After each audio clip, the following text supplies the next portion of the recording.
April 1945. Berlin was dying. The air thick with smoke and mortar dust.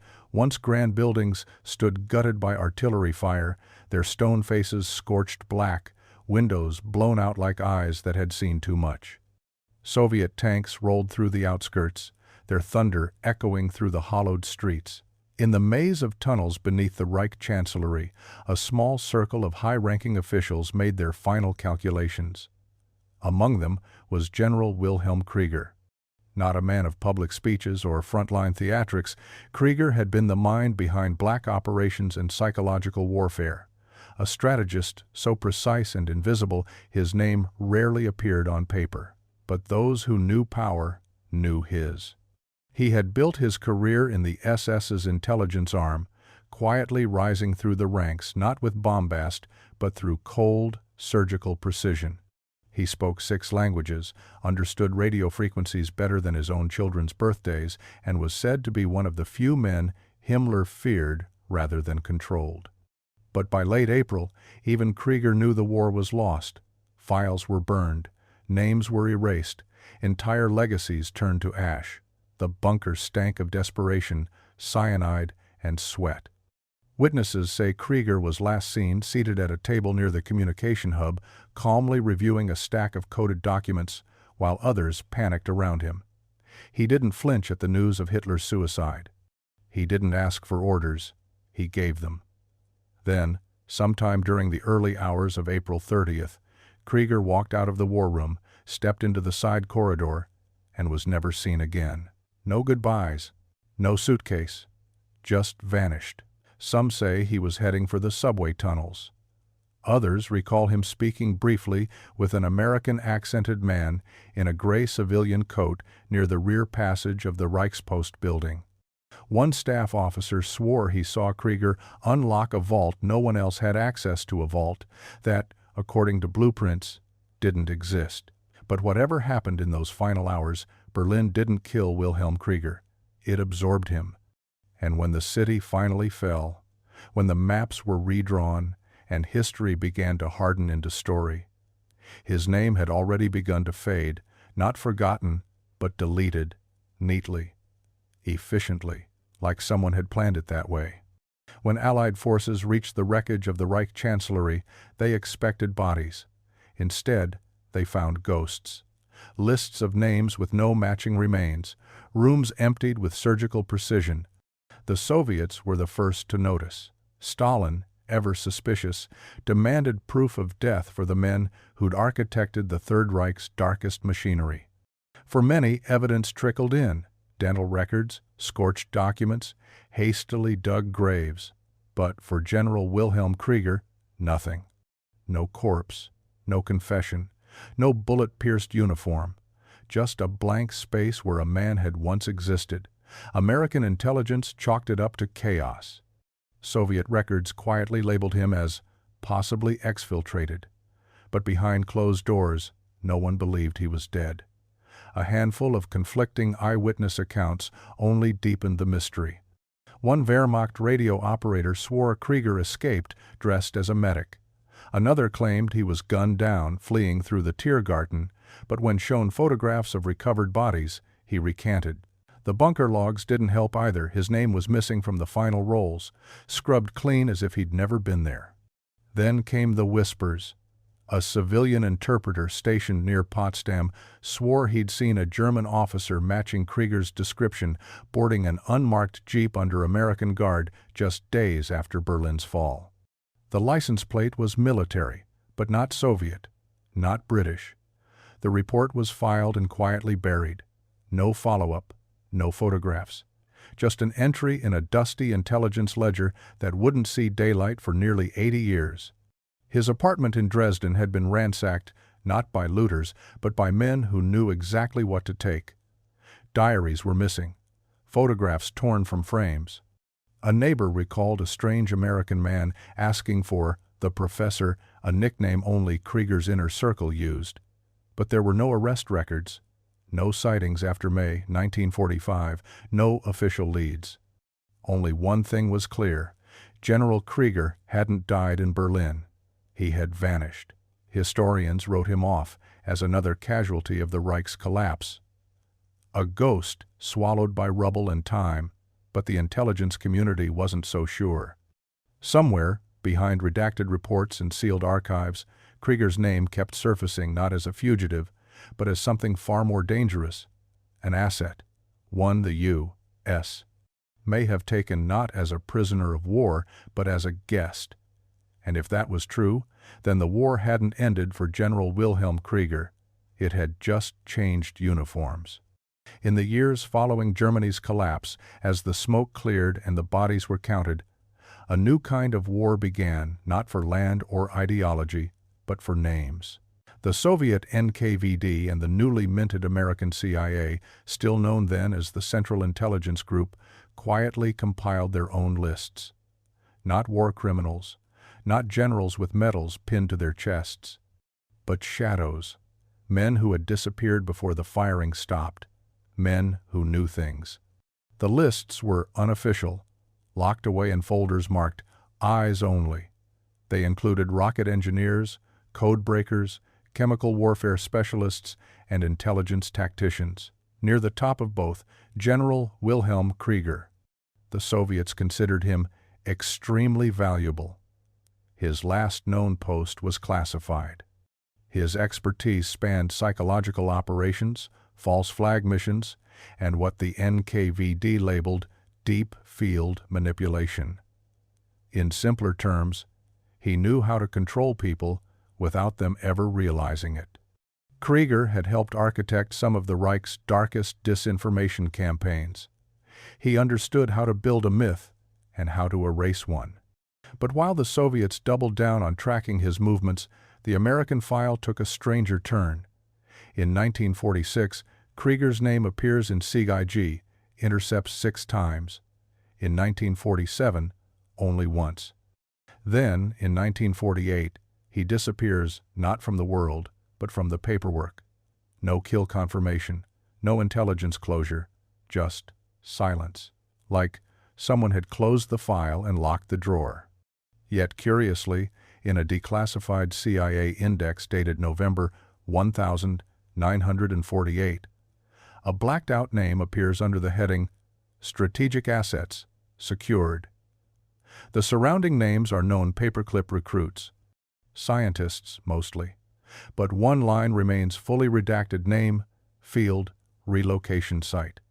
The only unredacted fragment is the designation Tier 1, exempt from prosecution. There were whispers in Langley that the most valuable Germans weren't sent to court. They were sent west. Some with real names, others with freshly pressed identities. The logic was simple. If you don't use them, the Soviets will. To the public, Krieger was missing. To the Soviets, he was on the run. But to a few men buried deep in the post-war intelligence community, Wilhelm Krieger had already been found and buried again, this time inside a new system. Not as a fugitive, not even as a defector, but as a weapon. Officially, the U.S. government didn't negotiate with Nazis.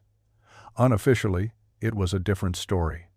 In the summer of 1945, before the Nuremberg trials had even begun, a covert program was quietly taking shape inside the Office of Strategic Services, soon to become the CIA.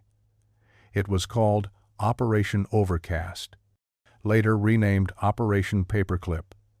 Its goal was simple: extract Germany's top scientific and intelligence minds before the Soviets got to them. Publicly, America was denazifying Europe. Privately, it was hiring the architects of the Reich to build its future. Over 1,600 German scientists, engineers, and former SS officers were recruited. Some had been members of Hitler's inner circle. Others had overseen weapons programs, human experimentation, or psychological warfare units.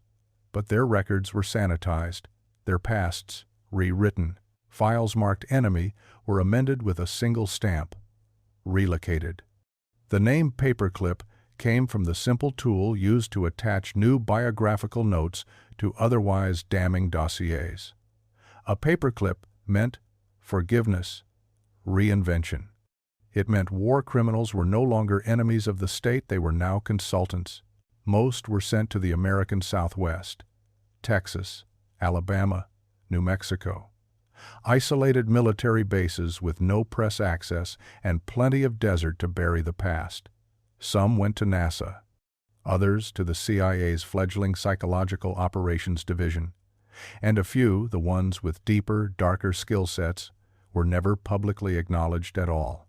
This was the world Krieger would have entered, not as a public figure like Wernher von Braun, but as a ghost in the machine. The kind of man whose name never showed up in university rosters or media briefings. The kind assigned to non-technical assets or advisory capacity in the quiet halls of Fort Detrick or Camp Peary. Paperclip wasn't just about science. It was about leverage.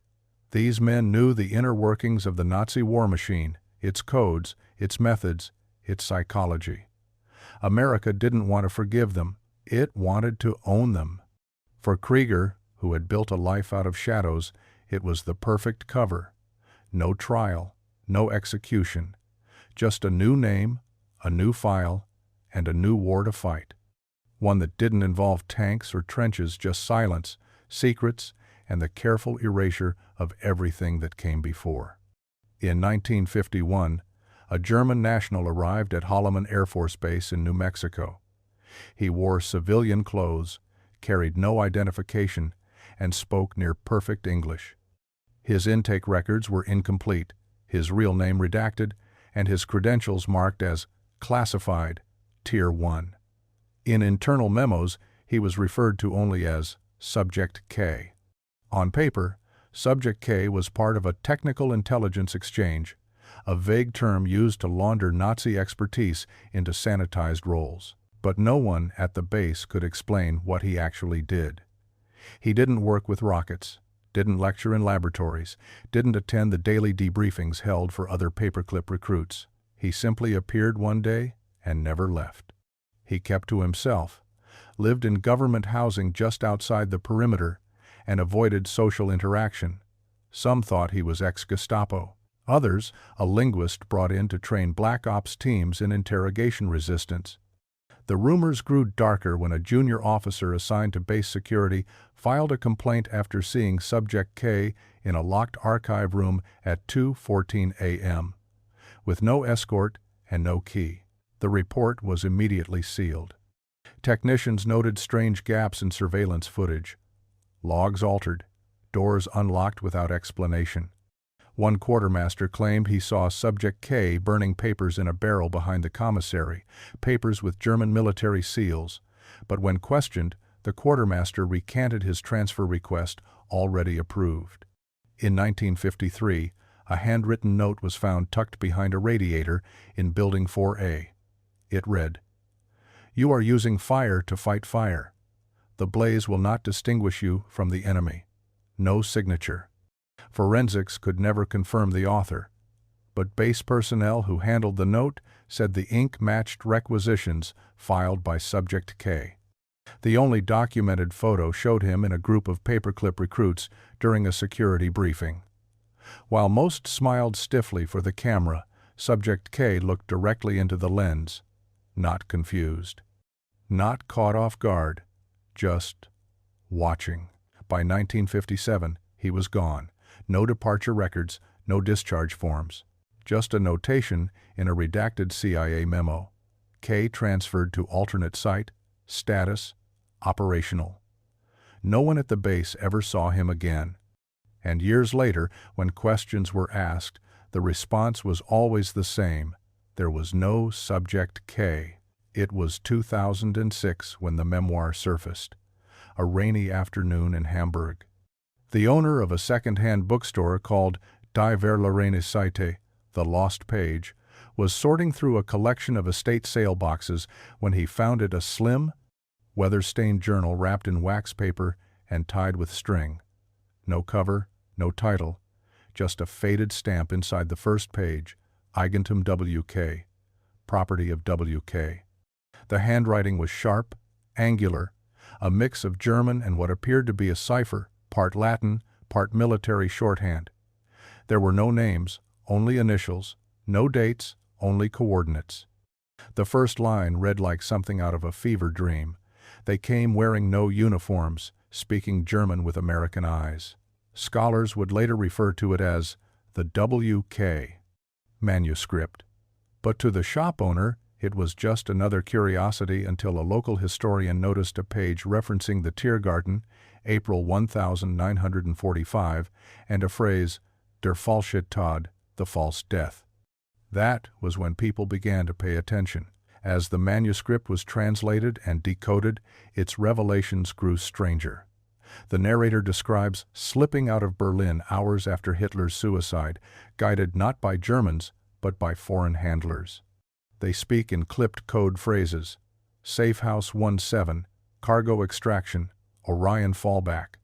One carries a small American flag sewn into his jacket lining. The story is fragmented, disjointed, as though the author was trying to speak through fog or trauma. But one thing becomes clear.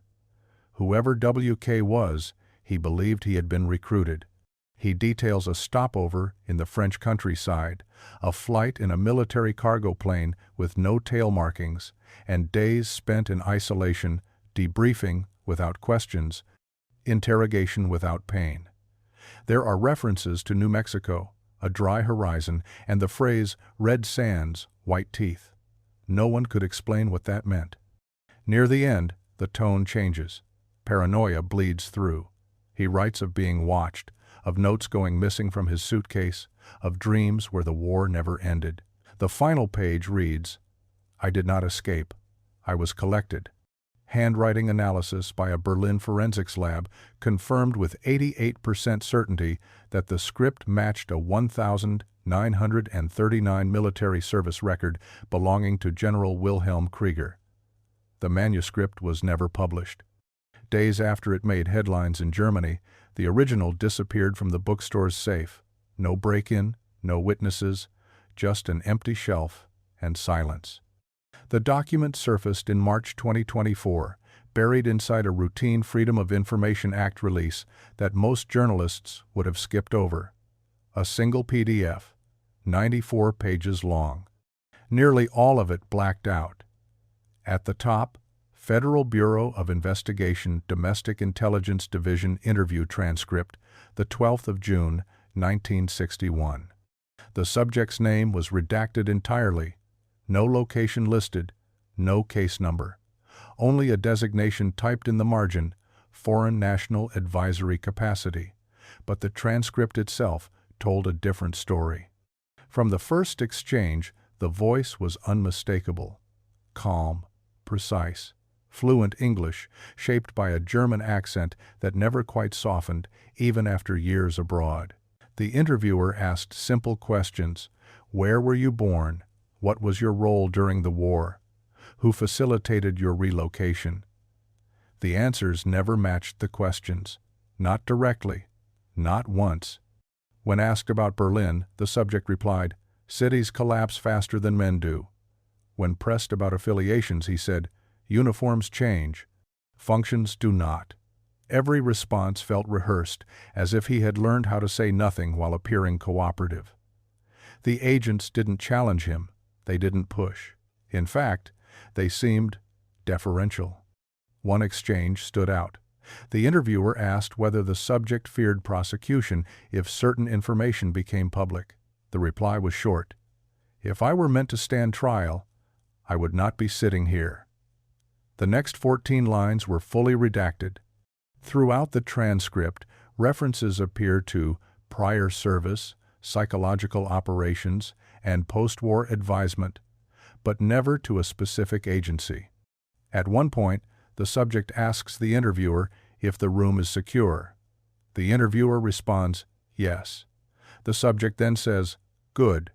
Then we will continue pretending. The interview ends abruptly. No closing statement, no signature, just a stamped note at the bottom of the final page. Transcript classified indefinitely under national security exemption. It was signed by an FBI official who, years later, would quietly transition into the CIA. For historians, the implications were unsettling. This wasn't an interrogation, it wasn't even an interview. It was a formality, a paper trail created not to discover the truth, but to justify why it would never be pursued. Whoever the man was, he wasn't hiding from the government. He was protected by it. And the cadence of his words, the phrasing, the cold precision, they matched something else. The handwriting in the WK manuscript, different decade, same voice. In the foothills of northern Argentina, near the edge of the Misiones rainforest, there was once a man the locals called El Coronel. No one knew where he came from. Only that he arrived sometime in the early 1962, purchased a modest ranch outside the village, and paid in cash. He spoke Spanish fluently, but when frustrated, his accent slipped hard consonants, clipped syllables, unmistakably German. He lived quietly, grew citrus trees, kept to himself. Children were warned not to approach the property. Not because he was cruel, but because he watched, always watching, from the porch, from the tree line, from behind the curtains when visitors passed too close. Villagers said he woke before sunrise every day and walked the perimeter of his land in a precise pattern, rain or heat, counting steps under his breath. He never discussed politics, never mentioned Europe, never spoke of the war.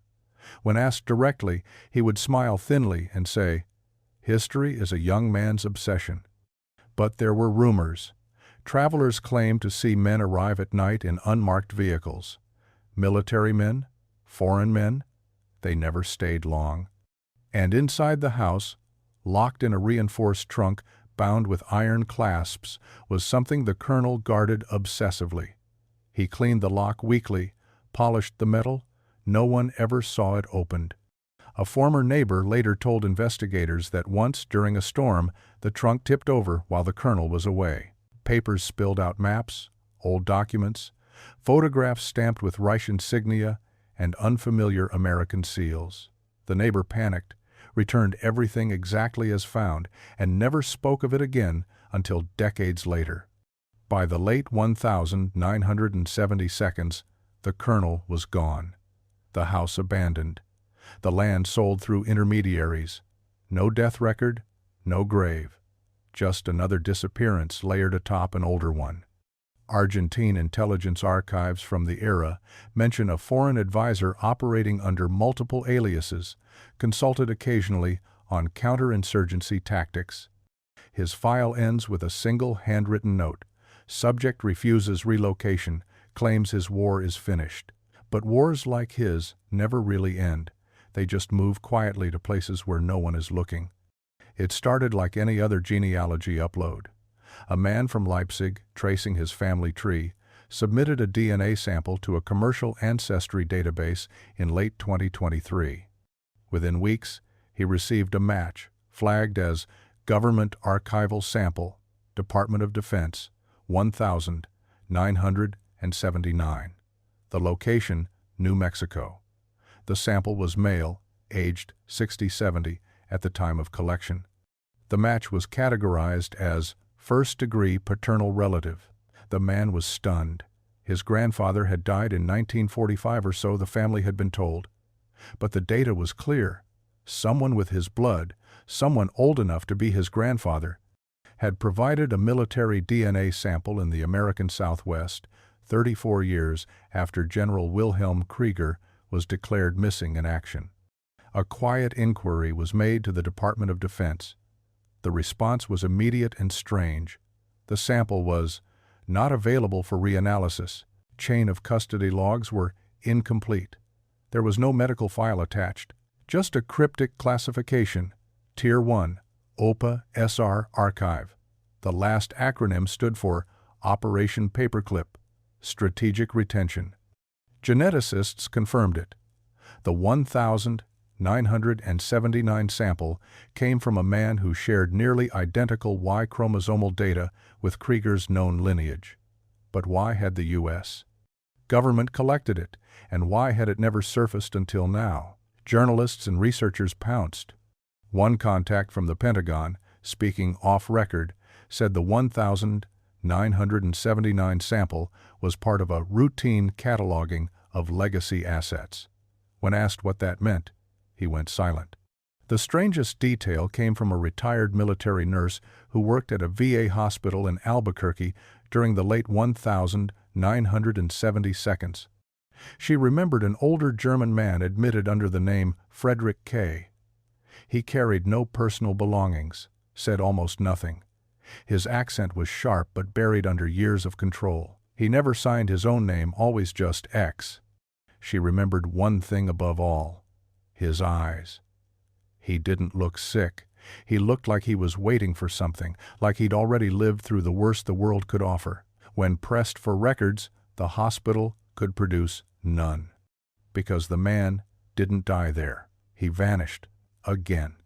It was supposed to be a footnote, a bureaucratic dump of Cold War records scheduled for declassification in 2025. But in late 2024, a historian at Georgetown gained early access through a research grant. The files were extensive, thousands of pages, names, coordinates, mission logs, mostly scientists, mostly known, but buried in a folder labeled PsychOps, Tier 1 Assets, Non-Scientific, was a name almost no one expected to see: Krieger, Wilhelm. Status: Operational 1947, 1969. Field transfer approved. Final assignment redacted. There it was, in black and white. Proof that the United States had not only found General Krieger, they had employed him. As what? The file didn't say. Only the designation intelligence asset, psychological recon, and counter-subversion. Further entries listed Krieger's alias, Kessler, F. Country of final placement, classified, South American Theater. Date of last contact, the 12th of October, 1969. The documents were sanitized, stripped of actionable details. But in the margins, handwritten notes appeared likely by analysts during the 60 seconds. One read, "Subject K's value declining, paranoia increasing, consider disposal." Another, "Doesn't believe we'll let him go, he's not wrong." None of this had ever been made public. Not during Nuremberg, not during the Church Committee hearings, not during any of the dozens of investigations into CIA misconduct. Krieger's name had been redacted from history not to protect him, but to protect the system that used him. The final page of the file was a memo dated January 1970. It was unsigned. It simply read, "Close K, do not reactivate. Potential liability." No confirmation he was eliminated. No acknowledgement of what he did for over 2 decades under American protection. Just silence. But the paper trail, long buried, had finally surfaced. And with it came the confirmation no one wanted to say out loud: Wilhelm Krieger didn't escape justice. He was justice, or what passed for it, when enemies became tools and the war never really ended. It was leaked by a whistleblower. An encrypted USB drive slipped anonymously to an investigative journalist in Berlin. Inside, hundreds of pages of internal CIA communications from the early Cold War era, most marked "Top Secret, Eyes Only." Buried among mission directives and budget breakdowns was a document titled Strategic Influence Assets, Tier 1, 1952 Assessment. The list had 43 names. Almost all were former members of the Nazi regime. They weren't scientists. These weren't the rocket engineers of Huntsville or the aviation experts of Dayton. These were men trained in espionage, ideological subversion, psychological manipulation, and interrogation techniques developed in the darkest corners of Europe. The document labeled them HPLA, High-Value Political Leverage Assets. They were not only protected, they were used. Name number 16 stood out: Krieger Wilhelm. Alias: Kessler F. Asset type: human intelligence. Operational range: Eastern Bloc, Status: active. His attached dossier described Krieger's value in near-clinical terms: extensive expertise in high-pressure interrogation, psychological destabilization, and redirection of enemy narratives. Subject considered ideologically malleable, prioritizes strategic continuity over political loyalty. Fluent in 6 languages. Background in covert logistics. Useful in disinformation dissemination targeting Soviet satellite states. Other entries referenced participation in multi-year psychological interrogation studies. Likely precursors to MK-Ultra. A redacted passage noted, positive performance in Phase 2, tests high tolerance for extended field deployment, unshaken under compromised conditions. One section, labeled OP Helix, indicated Krieger had been instrumental in advising post-coup messaging in Eastern Europe. Another referenced coordination with Italian black operations units in the late 1952. Every entry further buried the notion that he had simply escaped justice. He hadn't escaped anything. He had been recruited, repurposed, renamed, and unleashed. The most chilling part came in the summary line. This asset is too valuable for standard disposition. Maintain containment through monitored autonomy. Elimination only if operational integrity is compromised. The leak ignited headlines across Europe. Lawmakers demanded investigations. The CIA issued its default denial, no confirmation, no comment. But those who knew the patterns, who had studied Paperclip's long tail, recognized the truth behind the language. The war criminals, they couldn't hang, they hired. And the ones too dangerous to ever acknowledge, they simply moved further into the shadows. The record sat in a filing cabinet in a federal building outside of Chicago, long forgotten. A routine audit in 2023 turned it up. A yellow death certificate dated the 17th of May, 1951, for a man named Wilhelm Krieger.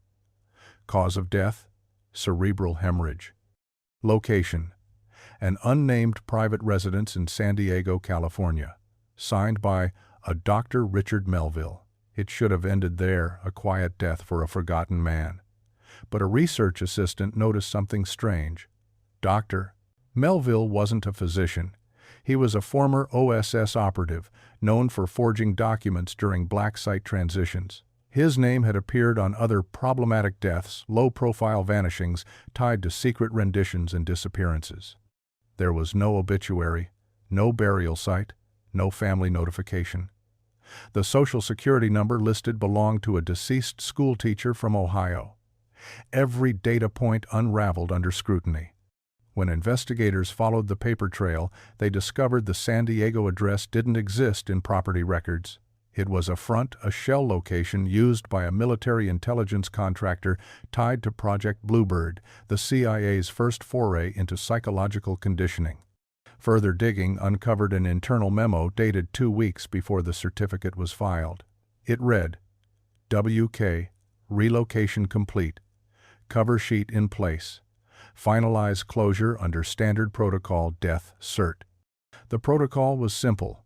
If an asset became too valuable to risk but too dangerous to publicly acknowledge, they were erased. Not by bullet or prison, but by paperwork. No grave, no headstone. Just a form, a fake doctor, and a new name added to a sealed file somewhere in Langley. Even Krieger's old family in Saxony had accepted the narrative. The Red Cross had declared him dead in absentia. His name was etched into a local memorial for soldiers lost in the war. But the man they mourned hadn't died. He had been relocated, reactivated, and absorbed into an intelligence machine that didn't care where he came from, only what he could do. To the world, Krieger died in 1951, but the documents said otherwise. He lived on in the margins of a war that refused to end, employed by a country that once vowed to hunt down the very men it now sheltered. Because sometimes the most effective way to disappear someone isn't to kill them, it's to bury them on paper.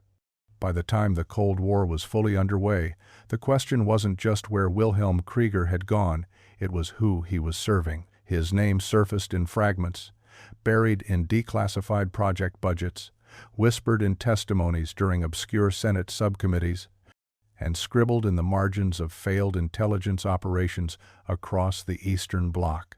Officially, Krieger had no affiliation. Unofficially, he was everywhere.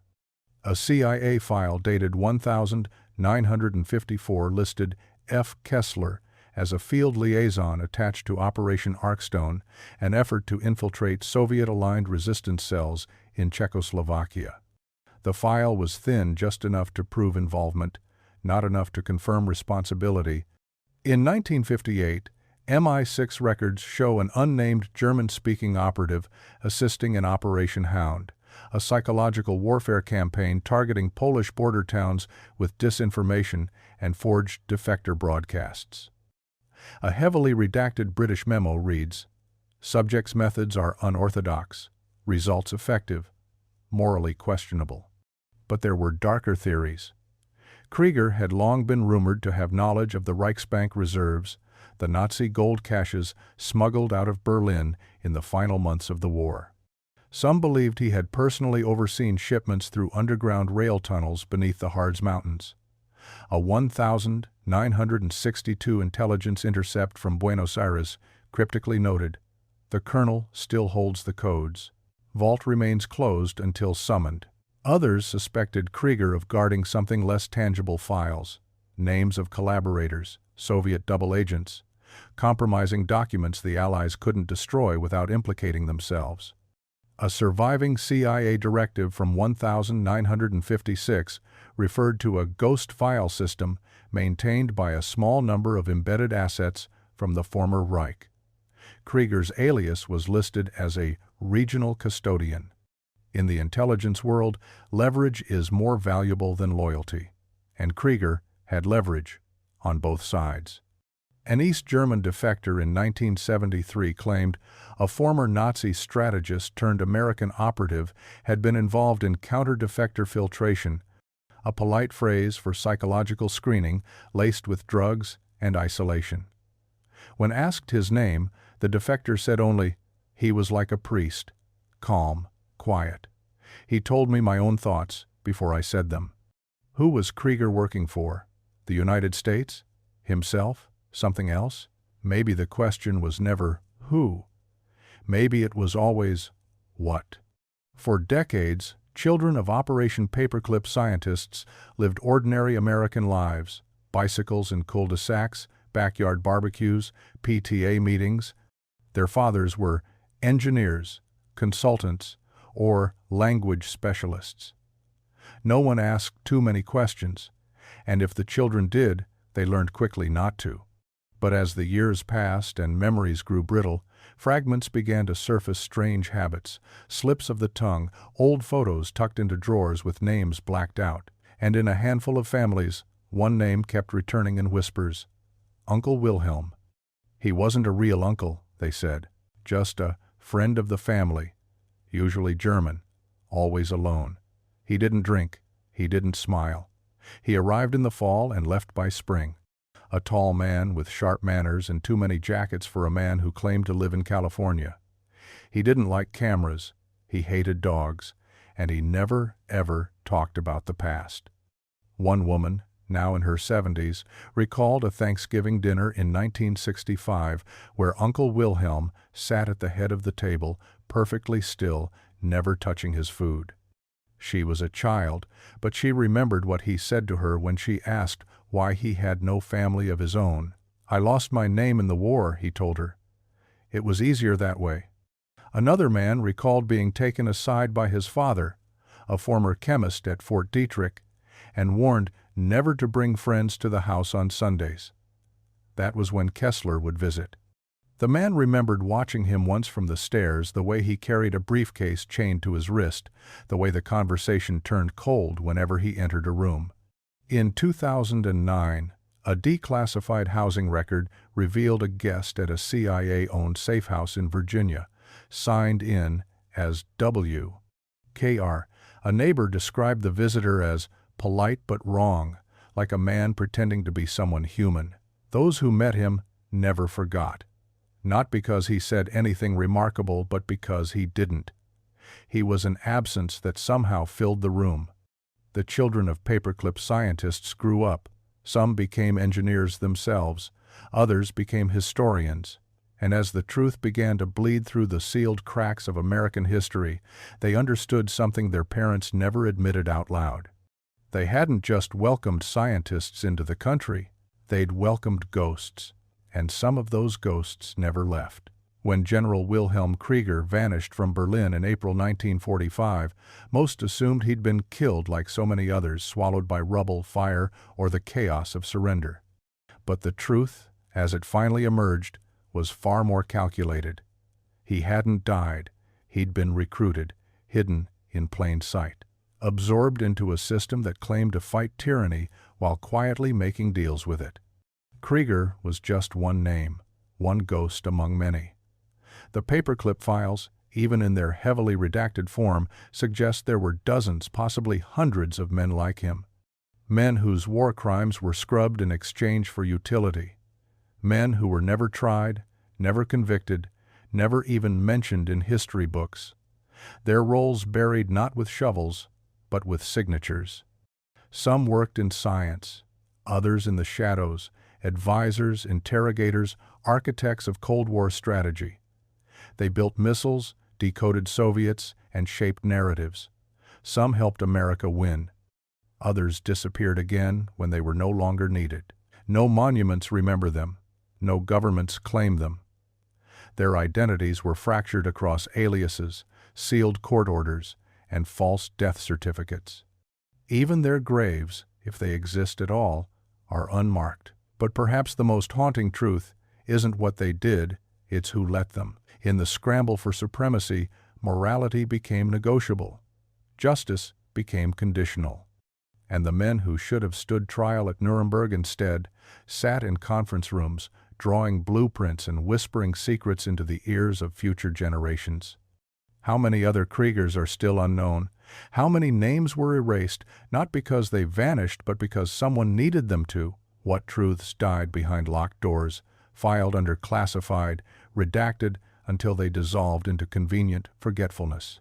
And when the lines between enemies and assets blur, when the good guys shelter the very monsters they once vowed to destroy, what does victory even mean?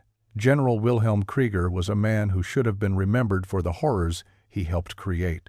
Instead, he became something else. A tool, a ghost, a lesson. Not just in what power can do, but what it will justify. History forgot him because it was told to. But the truth doesn't stay buried forever. Not if someone keeps digging.